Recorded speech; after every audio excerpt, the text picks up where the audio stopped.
各位觀眾朋友大家好，今日想同大家講一段糾纏咗超過20年，橫跨北京、香港同埋墨爾本3座城市嘅恩怨情仇。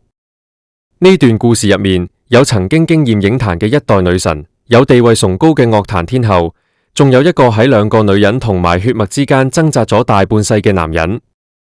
好多人都話王菲贏咗謝霆鋒嘅靈魂，但係張柏芝就用咗18年嘅時間，最後憑住個大仔 Lucas 嘅一句說話，完成咗一場慘烈嘅逆轉。件事要由墨爾本機場嗰一幕開始講起。當時機場嘅 VIP 通道盡頭，氣氛凝重到好似連空氣都結咗冰咁。17歲嘅 Lucas 企喺嗰度，陽光喺佢身後射埋嚟，將佢個影拉得好長。大家睇下呢個後生仔，佢嗰張冷峻嘅臉孔，簡直同後生嗰陣嘅謝霆鋒一模一樣。佢眼入面冇父子重逢嘅喜悅，反而係一種近乎決裂嘅狠勁。佢對住眼前呢個名滿天下嘅老豆，一字一句咁講咗一句令全香港傳媒都震驚嘅話。佢話：如果你呢次再行開，我就當呢世人都冇見過你。呢句說話就好似一柄重錘咁，狠狠咁砸喺謝霆鋒最隱秘、最軟弱嘅位。喺 Lucas 身後幾步之外，係一個消瘦到令人心痛嘅女人，佢就係張柏芝。佢死死咁捉住衣角，指甲深深咁合入掌心。佢冇喊，亦都冇上前講任何嘢，但係嗰種卑微到骨子裏面嘅堅持，就咁樣喺南半球嘅殘陽下面，同謝霆鋒形成咗一種跨越18年嘅對峙。當時全香港嘅娛樂記者都瘋狂晒，長焦鏡頭喺度震，快門聲好似機關槍咁響。邊個會諗到呢對被認為呢世都唔會再有交集嘅死對頭，竟然會喺澳洲上演一場咁樣嘅血緣合體？謝霆鋒企喺嗰度，佢嗰副招牌墨鏡遮住咗大半張臉，但係遮唔住佢嘴角嗰種劇烈嘅抽動。嗰種抽動係一種由骨子裏面滲出嚟嘅荒涼同埋戰慄。佢啱啱先結束咗喺北京嗰段好似夢境一樣嘅生活。喺北京，佢有王菲，有嗰個充滿禪意、自由、溫暖嘅懷抱。但係當佢落地喺呢片冰冷嘅南半球土地，睇住眼前呢個同自己20歲嗰陣一模一樣嘅仔，謝霆鋒覺得成身發涼。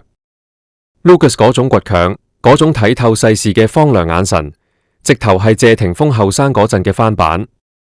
呢一幕其實係一場精心佈置嘅修羅場，定係冥冥之中一早注定嘅宿命？謝霆鋒喺嗰1秒鐘入面，腦海入面可以話係翻江倒海。佢諗起北京陽台上面王菲嗰個清冷如水嘅背影，佢諗起呢啲年嚟佢喺自己嘅商業帝國同埋廚房煙火入面揾到嘅嗰份寧靜。但係眼前嘅血緣就好似一條勒住佢條頸嘅紅線，佢越係掙扎，條線就勒得越深。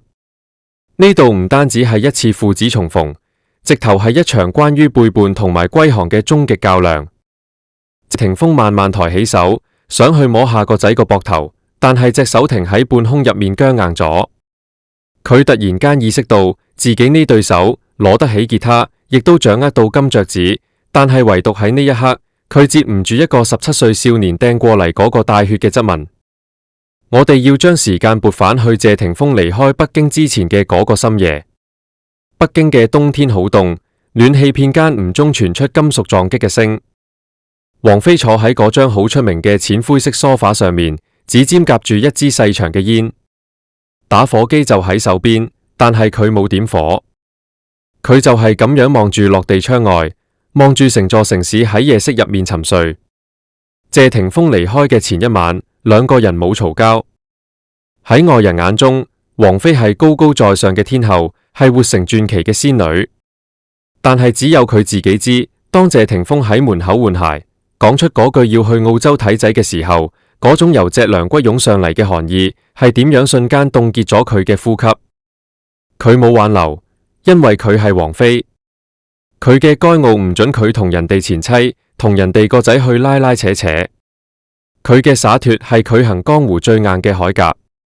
但係嗰晚，佢眼底嗰種荒涼，出賣咗一切。佢贏咗呢個男人嘅半世，贏咗佢嘅靈魂共鳴，贏咗佢深夜嘅溫柔。但係佢唯獨贏唔到嘅，係嗰2個喺南半球一日一日長大，流住謝家骨血嘅後生仔。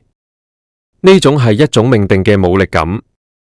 喺謝霆鋒行入電梯嗰一刻，王菲其實已經睇穿咗佢個背影。呢次唔係一次簡單嘅探親旅行，而係一次蓄謀已久嘅歸航。王菲太了解呢個男人啦。謝霆鋒望落去冷酷叛逆，其實骨子裏面刻滿咗傳統男人嘅責任感同埋負罪感。而呢種負罪感，正正就係張柏芝手入面最利嘅一把刀。當時嘅王菲只能夠喺呢場博弈入面保持沉默。佢睇住台上面嗰張飛去墨爾本嘅行程單，心入面有一陣陣酸澀嘅嘲諷。佢諗起好多年前，佢亦都係咁樣望住呢個男人轉身去處理嗰啲剪不斷、理還亂嘅恩怨。原來無論時光點樣流轉，張柏芝呢個女人始終係佢哋呢段關係入面一條拔唔走，但係又時刻令佢隱隱作痛嘅刺。喺澳洲嗰邊，張柏芝其實一直喺度等。呢18年嚟，呢個女人為咗呢一個瞬間，整整熬過咗6000多個日夜。有人話佢癲咗，話佢喺直播間語無倫次，話佢離婚之後變得神神叨叨。但係亦有人話佢活成咗一個聖徒，一個只為血緣而戰嘅瘋魔聖徒。如果你行入佢喺墨爾本租嘅嗰間屋，你見到嘅絕對唔係咩豪門闊太嘅生活，嗰度係一個戰場。地板上面隨便堆放住兩個仔着舊咗嘅波鞋，廚房台面上面係仲未洗嘅藥罐同埋維他命樽。呢個曾經喺金像獎舞台上面美到發光嘅女人，而家將自己活成咗一粒粗糙但係堅硬嘅石仔。張柏芝變咗好多，以前嗰個為咗買名牌包包可以刷爆10幾張信用卡嘅柳飄飄，而家竟然會喺超市入面算計嗰啲打折菜。呢種精打細算嘅世俗感，令佢覺得自己係真實嘅，令佢覺得自己作為一個老母，係實實在在咁幫個仔捉起一個巢。但係喺內心最隱秘嘅位，張柏芝從來冇放過手。佢嗰種執念，近乎係一種病態嘅虔誠。每日深夜，當啲仔瞓晒之後，佢會一個人坐喺露台，手入面攞住一罐已經唔再凍嘅啤酒，望住南半球陌生嘅星空。佢心入面諗嘅，全套都係謝霆鋒嗰張冷峻嘅面。佢恨唔恨？恨，但係呢種恨喺6000幾個日夜嘅磨練下，已經變成咗一種扭曲嘅愛。佢一直喺度等一個輪迴。佢深知謝霆鋒嘅死穴，嗰種係謝家人骨子裏面代代相傳嘅謝家咒。由謝賢到謝霆鋒，謝家嘅男人無論外表幾咁浪蕩不羈，無論內心幾咁追求藝術同埋自由，最後都會喺某一個瞬間跪倒喺家庭呢2個字面前。張柏芝喺度賭，佢賭謝霆鋒會老，佢賭當謝霆鋒喺雲端嘅愛情入面體驗咗風景，當佢喺天后嘅超脫入面感受到寒冷嘅時候，佢一定會返嚟揾一份可以溫暖佢骨頭，帶住煙火氣，甚至帶住點血腥味嘅親情。外界笑佢死纏爛打，笑佢待價而沽，其實佢哋根本唔明。呢18年嚟，張柏芝將 Lucas 培養到越嚟越似謝霆鋒，唔單止係樣貌，仲有嗰種沉默寡言嘅性格，同埋對老豆嗰種既渴望又排斥嘅複雜情感。呢個邊度係教仔？呢個分明係喺度復刻另一個謝霆鋒。佢要將2個謝霆鋒送返去嗰個男人嘅生命入面，等佢每次見到個仔，都不得不面對自己曾經逃避過嘅責任。當張柏芝喺澳洲嘅寒風入面暈倒嗰一刻，佢內心第一反應竟然唔係驚，而係一種近乎解脫嘅快意。佢知 Lucas 嗰個電話一定會打出去，佢知嗰個一聽到仔女受苦就會心如刀絞嘅男人一定會返嚟。嗰個電話透過衛星電波，由墨爾本嘅寒夜直插謝霆鋒嘅心臟。Lucas 喺電話入面冇喊，佢只係沙咁吼咗一句，佢話阿媽頭先暈咗，佢以為我見唔到。呢句說話唔係求救，而係審判，係一個17歲少年積咗半世嘅憤怒喺嗰一刻徹底爆發。謝霆鋒當時攞住張飛去澳洲嘅機票，原本佢可能仲帶住一種例行公事嘅冷淡，甚至諗住點樣同王菲解釋呢場短暫嘅離別。但係呢個電話好似一記響亮嘅耳光，打碎晒佢所有關於優雅轉身嘅幻覺。Lucas 喺電話入面一字一句咁撕開嗰層叫做體面嘅遮羞布。佢話：你忙，你唔准我哋嘈住你，但係你唔記得咗，佢都係得40幾歲，佢唔係超人。呢句說話太重啦，重到令謝霆鋒喺機場候機室眾目睽睽之下，竟然企唔穩。喺謝霆鋒嘅印象入面，張柏芝永遠係嗰個喺聚光燈下面大笑大喊，甚至有啲歇斯底里嘅女人。佢刻意令自己唔去諗，喺佢缺席嘅嗰啲深夜，呢個女人係點樣好似一顆孤蟲咁，將自己深深扎入土入面，去對抗全世界嘅嘲諷。佢心入面築起嘅冰牆，喺呢一瞬間轟然倒塌。佢諗起當年金像獎，佢喺台上意氣風發，張柏芝喺台下喊成個淚人。佢更諗起離婚嗰日，張柏芝帶住2個仔決絕離開嘅背影。呢18年嚟，佢自以為俾夠咗撫養費，俾夠咗體面，就完成咗父親同埋前夫嘅職責。但係佢唔記得咗，感情債從來唔係靠銀行轉賬就還得清。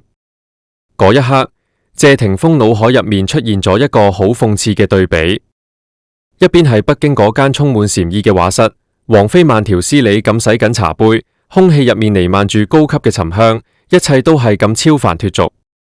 另一邊係澳洲凌亂嘅客廳，張柏芝倒喺冰冷嘅地板上面，周圍係未執好嘅行李，同埋 Lucas 驚恐但係倔強嘅眼神。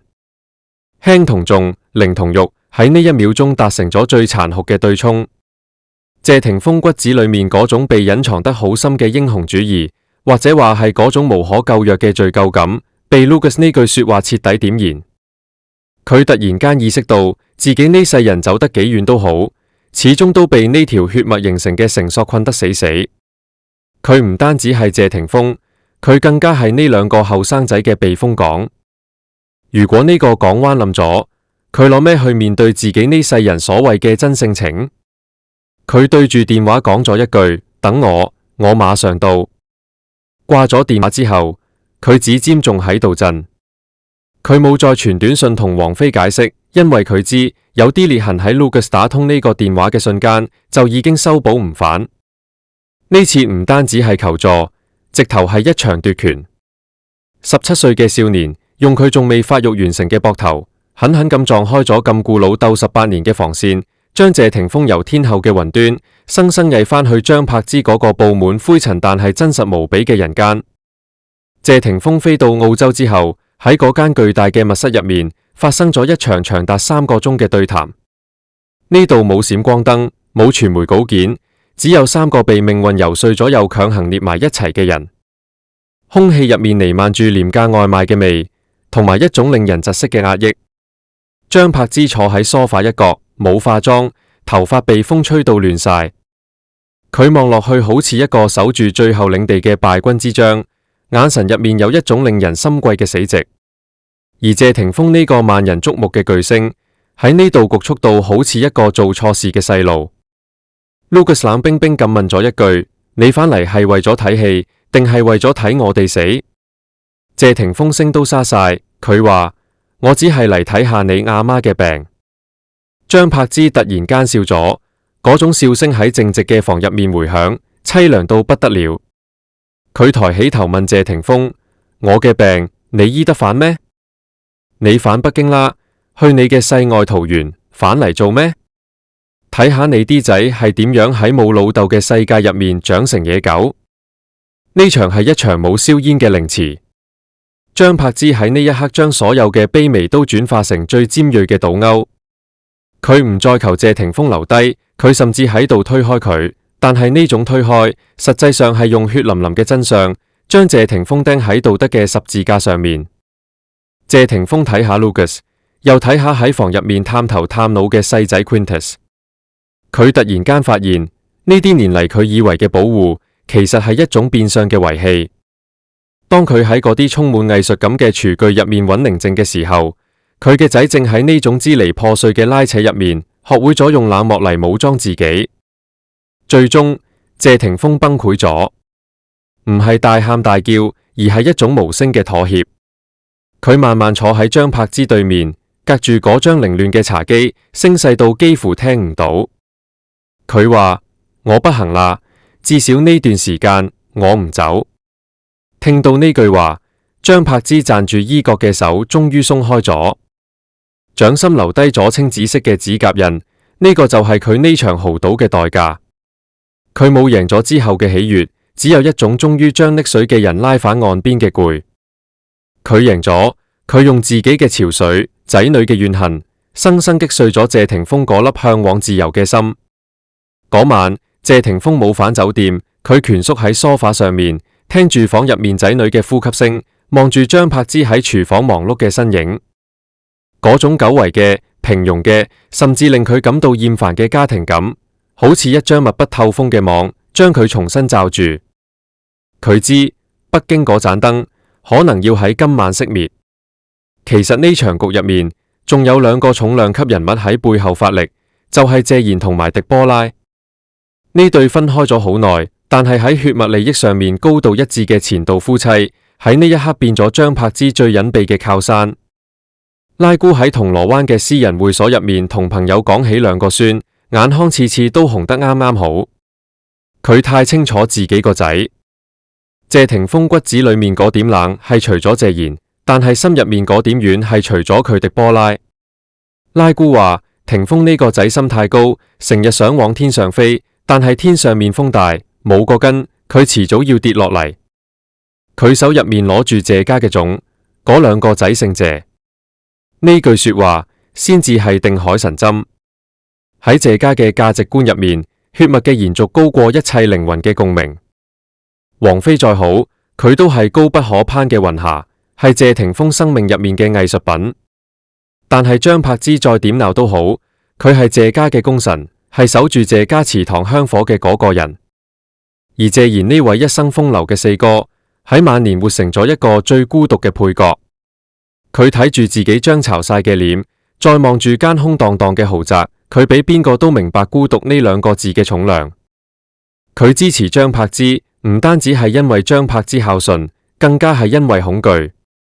佢驚謝霆鋒行佢嘅老路，驚謝霆鋒追求咗一世真愛之後，最後好似佢咁，身邊連個可以叫老豆嘅血脈都冇。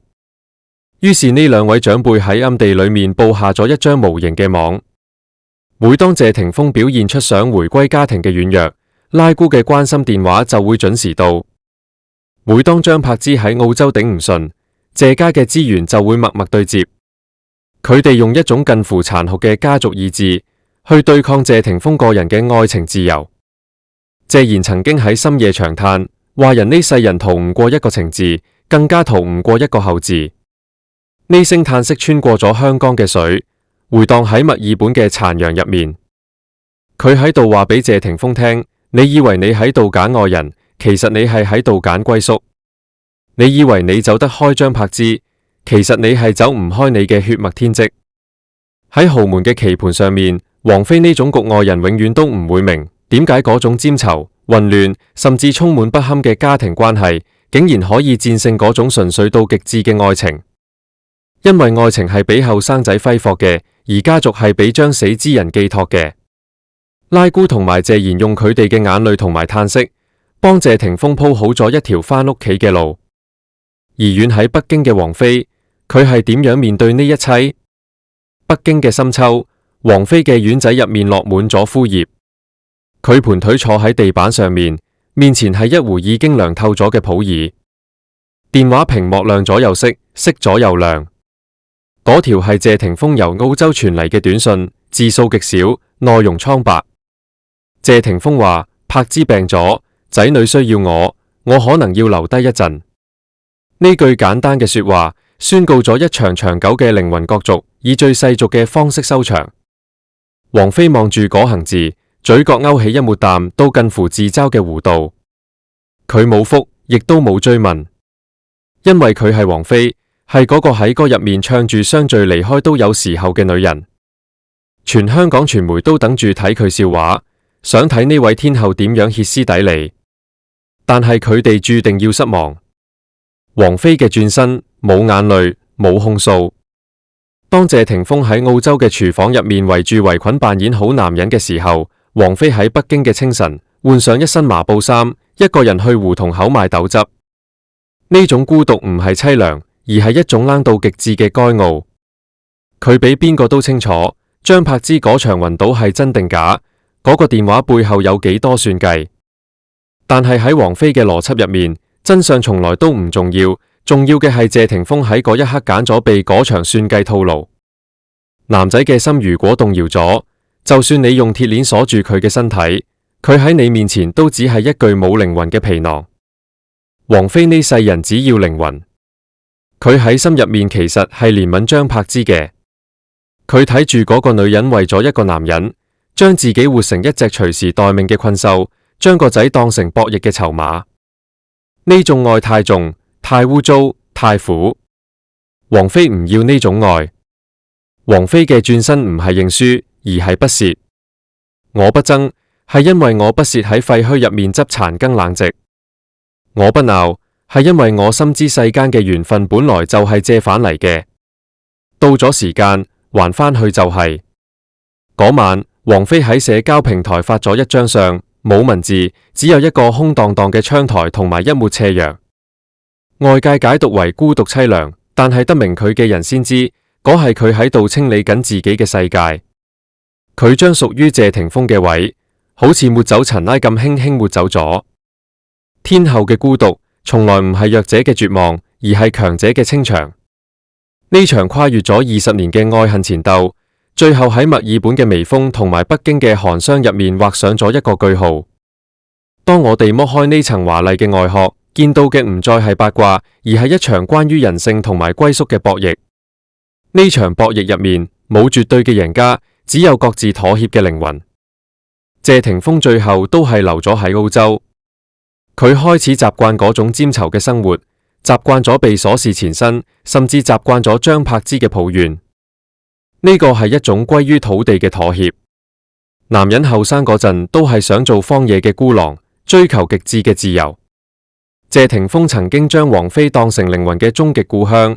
但係喺血脈引力面前，再劫不馴嘅狼，最後都會揀返埋個竇度。呢個唔係因為佢唔再愛嗰輪明月，而係因為佢老咗。呢種老係指心理上嘅攰，佢承受唔起嗰種懸浮喺雲端、空靈而剔透嘅愛。佢需要一種實實在在嘅，就算係帶住痛楚嘅，可以令佢感受到責任嘅沉重。張柏芝贏咗，佢贏在一個女人嘅韌性同埋算計上面。佢用18年嘅守望換返一個男人嘅餘生。雖然呢個男人望佢嘅眼神入面已經冇咗當年嘅熾熱，取而代之嘅係一種叫做親情嘅寬容。佢守住咗嗰個家，守住咗仔女嘅老豆。喺世俗眼中，佢係笑到最後嘅苦情英雄。但係每當夜深人靜，佢望住塊鏡入面嗰個為咗留住男人而耗盡咗靈氣嘅自己，佢會唔會都覺得蒼涼？呢18年，佢將自己活成一個賭徒，將籌碼全套押喺謝霆鋒身上。而家贏咗籌碼，但係整唔見咗嗰個曾經風華絕代、無拘無束嘅自己。而王菲，佢咗歸於曠野。佢冇因為謝霆鋒嘅離開而枯萎，反而因為呢種徹底嘅剝離，令佢嘅靈魂變得更加輕盈。佢用呢種方式話俾世人聽，真正嘅強大唔係佔有，而係隨時隨地都有放下嘅底氣。喺王菲嘅生命入面，愛情從來都唔係雪中送炭，而係錦上添花。呢場大戲話俾我哋聽一個殘酷嘅道理：男人終將歸於土地，而靈魂終將歸於曠野。大多數人最後都會活成謝霆鋒同埋張柏芝，喺柴米油鹽同埋血緣入面揾到一份安穩，就算呢份安穩帶住無數裂痕，因為嗰係生命嘅根，係支撐我哋行完餘生嘅現實力量。而極少數人好似王菲咁，佢哋揀咗曠野，佢哋唔求結果，只求忠於自己嘅靈魂。呢種活法好苦好凍，但係亦都好美。我哋好難評價邊個嘅選擇更高級。張柏芝嘅堅持係母性嘅偉大，亦係人性嘅貪婪。王菲嘅轉身係神聖嘅超脫，亦係骨子裏嘅自私。謝霆鋒嘅歸航係責任嘅覺醒，亦係精神嘅投降。殘陽如血，當墨爾本嘅太陽落山，北京嘅晨曦正慢慢升起。喺呢個周而復始嘅輪迴入面，愛恨一早已經化作塵埃。嗰啲曾經撕心裂肺嘅哭喊，步步為營嘅算計，最後都化為咗史書入面嘅一行注腳。喺呢個名利場入面，冇邊個可以留得住邊個。我哋可以留得住嘅，始終只有嗰個喺命運修羅場入面，遍體鱗傷，但係依然試圖揾出口嘅自己。呢段18年嘅故事入面，其實反映咗好多現實生活中我哋會遇到嘅掙扎。究竟係要追求嗰份純粹到極致，但係可能唔夠接地氣嘅愛情，定係要擁抱嗰份充滿咗責任、繁瑣，甚至係有啲令人生厭嘅家庭生活？謝霆鋒用佢嘅轉身俾咗一個答案。張柏芝喺呢段關係入面，將自己嘅身份由一個演員、一個明星，慢慢轉化成一個母親。佢將所有嘅希望都寄託喺仔女身上，甚至將仔女變成佢留住男人嘅工具。有人話呢種係偉大，但係從另一個角度睇，呢種亦都係一種對自我嘅放棄。佢整唔見咗張柏芝，只係留低咗一個謝霆鋒嘅前妻或者 Lucas 嘅老母。而王菲呢？佢由始至終都係王菲，佢唔會為咗任何人去改變自己嘅生活方式。佢可以同你喺埋一齊，可以同你研究廚藝，可以同你相對無言坐一日，但係當你決定要走嘅時候，佢亦都可以好冷靜咁送你走。佢唔需要靠一個男人嚟定義自己嘅存在。呢場博弈入面，Lucas 嘅出現係最關鍵嘅。